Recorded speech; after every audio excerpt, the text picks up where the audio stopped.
Hello everyone, I'm Colin Graham. I'm the animation director on Watch Dogs, and today I'm excited to present to you a vertical slice of the Watch Dogs free roaming experience. So actually, this is not a mission.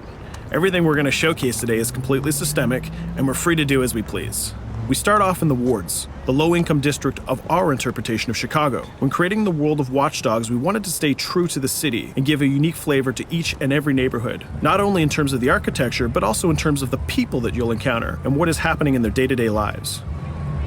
In the wards, you'll see working-class citizens, rusty cars, gang members, abandoned houses, and low-grade pawn shops. It's really not the kind of place that you're going to want to be alone after dark. Nowadays, modern cities are increasingly managed by software, controlling traffic lights, electricity grids, and surveillance systems. In our version of Chicago, this management software is called CTOS, or the Central Operating System. The CTOS controls everything in the city, and it was created by the Bloom Corporation. Since the CTOS has been installed in Chicago, people get to work faster, the crime rate has dropped, and the communication networks are now more accessible and stable than they ever were before. It goes without saying that if everything is connected, somebody able to take over the system would be extremely powerful. At this point in the game, we don't have control over this district's CTOS system.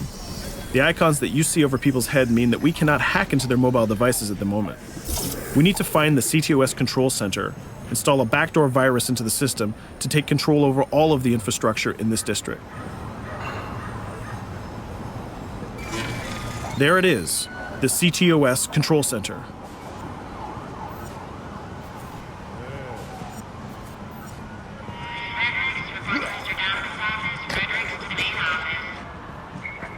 Watch it. You're walking someplace you got no business. It's heavily guarded. Let's see if we can find the server access codes from a distance. With cameras, we can explore restricted areas without being spotted, tag different guards, and access details on their lives. What the hell is she doing with that weasel motherfucker? It seems that Bloom employees all have a sort of shady past. There it is, the access code to the server room. Unfortunately, we can't access the server via the cameras. We need to sneak inside. One thing that was really important to us when we designed Watch Dogs was to fully support different player styles. Every situation in the game can be tackled the way the player sees fit. In this situation, we can go all out guns blazing, completely stealth without the guards ever seeing us, or we can hack from a distance without ever setting foot inside the restricted area. Let's hack this forklift. Aiden can use the environment to distract and lure guards. Pretty much anything you hack has multiple functions. So, for example, you could use this forklift to access the roof, or you could use it to create cover. Hacking in Watch Dogs is all about player expression. Let's set an improvised explosive device so we can hack it a little bit later.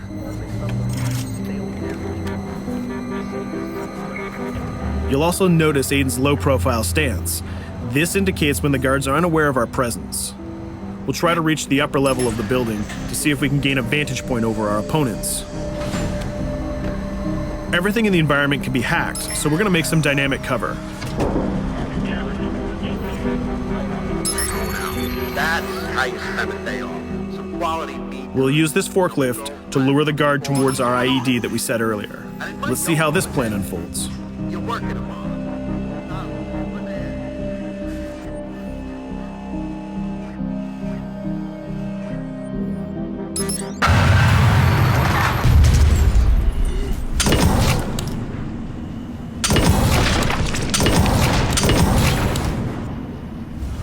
What you just saw is called focus.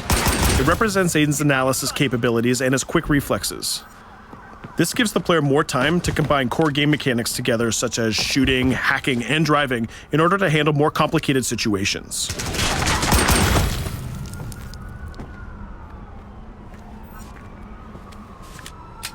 Now we can access that control room.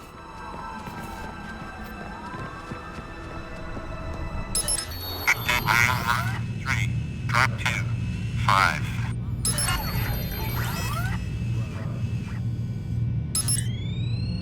Now we'll be able to hack all of the devices connected to the CTOS within the districts. Thousands of cameras, traffic lights, the electricity grid, and most importantly, all of the citizen information profiles. We can also benefit from the Chicago Police Department Crime Prediction System, which uses facial and pattern recognition to spot potential criminals or potential victims. Since this is a pretty rough neighborhood, I'm pretty sure we're going to stumble on some suspected criminal activity pretty soon. And there it is. The system just pushed an alert of a potential crime. We can see the system trying to triangulate the location on our minimap. Take note, this isn't a mission. This can happen anywhere at any time. We've just spotted a potential victim. It's always up to the player if he wants to investigate or not, to take action or not. So let's see how this turns out. Yeah, you're right. Could I just...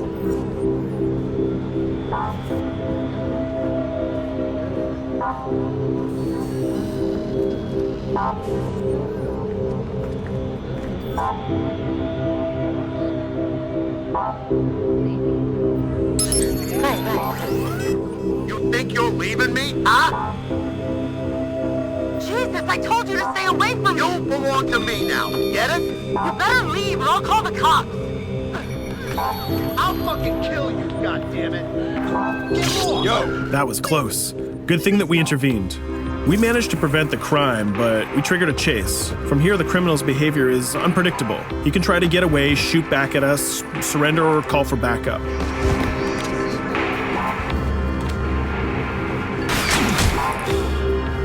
It seems like he decided to get away by car. Let's chase him down.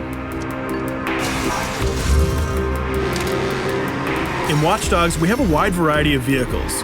Each one of them has their own unique properties and handling. Let's see how we can use the CTOS to our advantage to neutralize this criminal and leave the cops to deal with him later.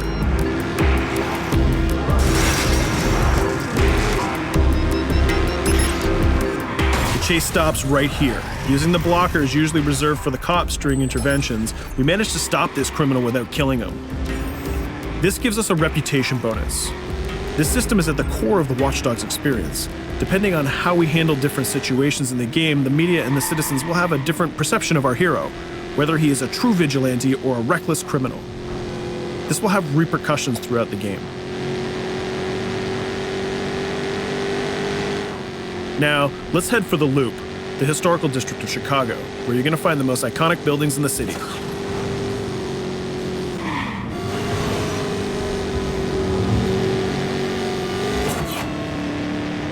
We're going to go to a gun shop to see what arsenal is available for players. The economy is a big part of Watch Dogs. Players will be able to grow their arsenal with weapons and craft their tools in order to increase their power and their hacking abilities.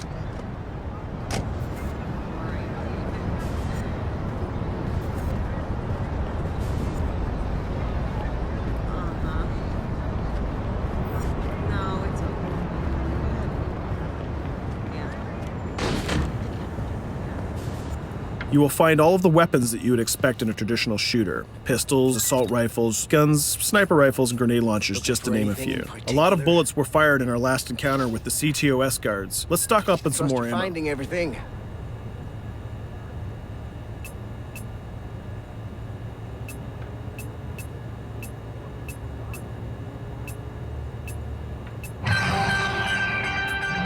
As we mentioned earlier, the media keep track of your actions and the citizens are going to react according to the perception that they have of you. Here, the media is reporting a crime in which you are the #1 suspect. The gun shop owner recognized you and decided to trigger a silent alarm to notify the police. Copy that. Possible wanted suspect presumed armed and dangerous. Police are now trying to locate the source of the threat using the surveillance system in the city, represented by the yellow circles on the minimap. Come in, PH3.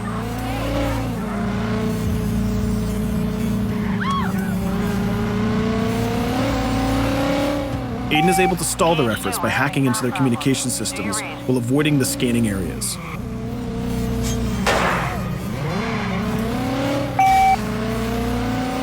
PH units, do you copy? Repeat, squad to all PH units. Once they've lost our trail, we can go back to our activities.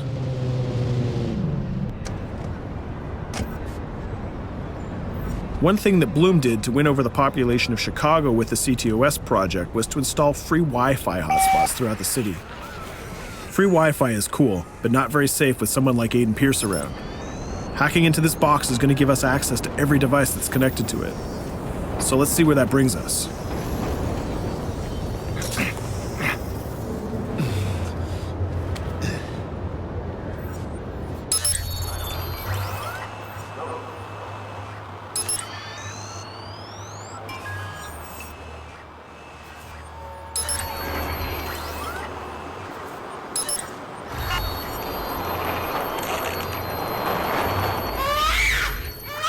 We just hacked into the webcam of a laptop. It seems that we're in the apartment of a mother and we can hear her baby crying in the background. Her bank information is in her mobile phone sitting right there on the table in front of us. It's totally up to the player whether we decide to steal it or not. Of course, this won't affect our reputation because nobody can witness this action. Just like in real life, nothing is totally black or white, but rather many shades of gray. This is exactly the situation where we want the player to question his own morality. Let's go withdraw that money.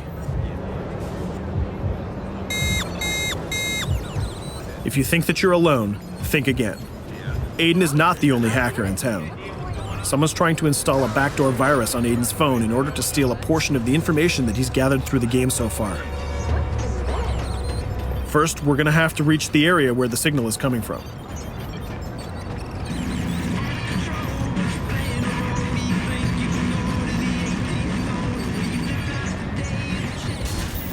Using our profiler, we're going to try to identify the hacker before the installation finishes.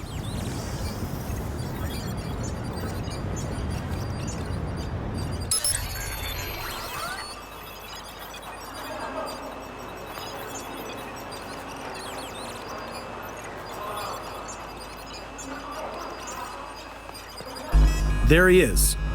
In Watch Dogs, things aren't always what they seem to be. This is actually another player that seamlessly came into our single-player experience. Let's not let him get away with this. We're going to teach this guy a lesson.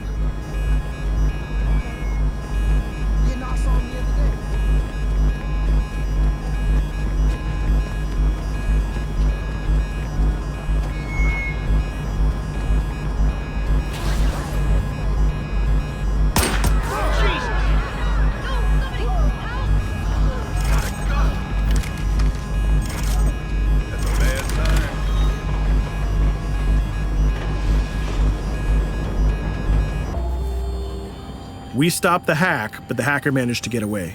I don't know about you, but we can't let this pass by. We need to retaliate. Using the grid, let's see if we can find that second player. There he is. Let's enter his game seamlessly.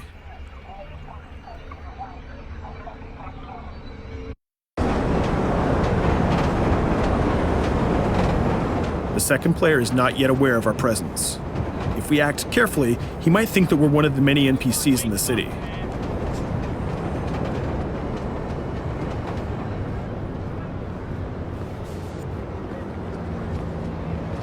What was that?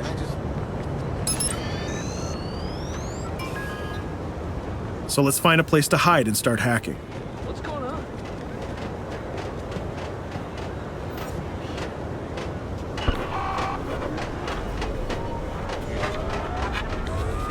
The second player has just been alerted that a breach has occurred on his phone.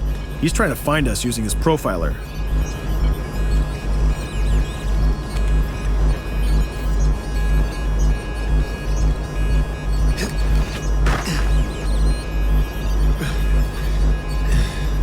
He's dangerously close. Let's hide in the car. We're spotted. Let's get out of there.